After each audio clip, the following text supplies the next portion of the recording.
Ces scientifiques tanzaniens, américains, africains du Sud sont à bord pour étudier le biotope du fameux sélacanthe. Le professeur Beno de l'université de Dar es Salaam est le directeur de cette recherche. Près de 10 000 km nous séparent de la France. Le lieu de recherche déterminé par l'université de Dar es Salaam se situe au nord des Comores, près de la ville de Tenga. La zone est interdite à la pêche et à la plongée.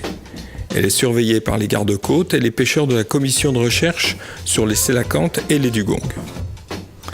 Grâce aux renseignements donnés par les pêcheurs tanzaniens et confirmés par les appareils de mesure du Kéros, la zone à étudier par les plongeurs est parfaitement isolée. Chaque plongeur a apporté son propre recycleur. Il le gère et il l'entretient. Ce matériel spécifique permet de traiter le gaz respiré en circuit fermé. Il est débarrassé de son CO2 par un passage sur de la chaux sodée, puis réoxygéné. Le cœur de la machine est constitué par les sondes d'analyse de l'oxygène et une vanne électrique d'ajout de ce gaz. Chaque plongeur remplit le filtre de son appareil en chaux sodée. Elle est destinée à piéger le CO2 de notre respiration.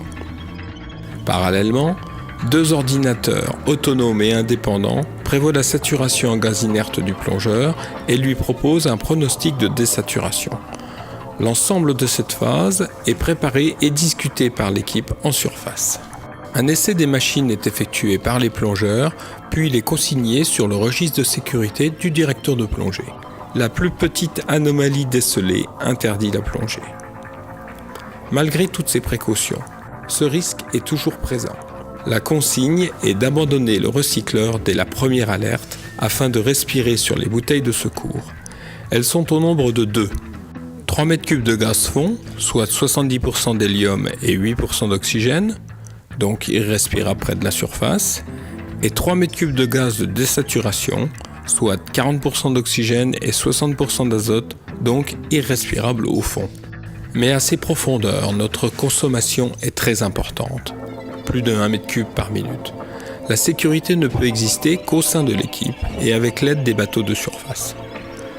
Suite aux dramatiques accidents qui avaient touché une équipe précédente, Thierry, l'armateur du bateau le Kéros, nous a proposé une liaison entre les plongeurs et une bouée en surface. Cette solution a donné toute satisfaction en permettant de localiser les plongeurs. Et oui, ils ne font pas de bulles, donc on ne peut les retrouver. Et de pouvoir éventuellement réagir à une panne. Le grand moment de la descente. Après d'ultimes vérifications, chacun s'immerge dans cette sensation d'apesanteur, malgré l'apparence lourde et engonçante de nos équipements. Chaque plongeur équipé pèse 2 fois son poids en surface. La descente le long du filin est longue, plus de 6